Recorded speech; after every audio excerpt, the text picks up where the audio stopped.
Hello everyone, Crystal Beast here. In today's video, we're going to be covering Vigor in the Armaverse. Before I really get into the meat of this video, I want to say two things. One, if you haven't had a chance to watch the rest of the lore videos in Season 2, I would suggest you do so. The reason I say I would suggest you do so is because the next theory following this one is going to be a big one, and it's going to require you to have some decent knowledge of the overall lore of the game. The second thing I wanted to say was that if you haven't watched my Armaverse lore video, I would suggest you do that for this video. It's not a priority, but it would give you a bit more of the context into what lore, really, the general Armaverse has. As always, I hope you guys enjoy this video, and if you have anything you really want to comment on about the theory, put it in the comment section, and let's get on with this. So first things I want to really set down here before we go into the how this is related to the Armaverse, I want to make 2 points very clear. Vigor happens in 1991. That's not a theory, that's not my conjecture, that's not even something we deduced, it's something they flat out tell us. If you go to the website on Bohemia Interactive, it says Norway 1991. If you open up the tutorial, Norway 1991. So we know it's 1991. The second fact is a theory, Red Norway. The premise of Red Norway is that something happened to force the Russian hand and cause them to invade Norway, whether it be a communist uprising that they backed or just them expanding. If you've watched the Warsaw Complete Timeline video, that video basically says that the only way it's possible that the Soviets should invade Norway would be if someone that is not Gorbachev was in control. And someone that was not Gorbachev caused a incursion into Norway. So moving back to the Armaverse, during this time period of, the late 1980s, 1989-ish, the Armaverse states that there is a faction of people who are more hardliner communists who wish to stay, communist.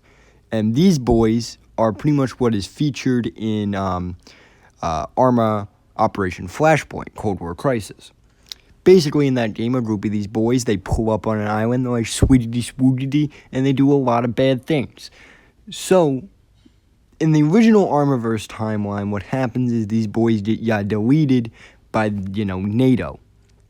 However, if these hardliners weren't deleted, then that would be a group of very passionate communists who would start a conflict between NATO and the Soviet Union, which I'm not really sure Gorbachev can be a very conservative leader during that. I'm pretty sure he'd have to be a hardliner to at least, survive a war. But that's just for the moment. I don't think you need to be a theorist to see where I'm going with this. Both Arma and the Red Norway theory both suggest a basic idea that an invasion into Norway is only possible if Gorbachev is unable to pull off what he did in real life, that being large sweeping reforms and generally positive ties with the West.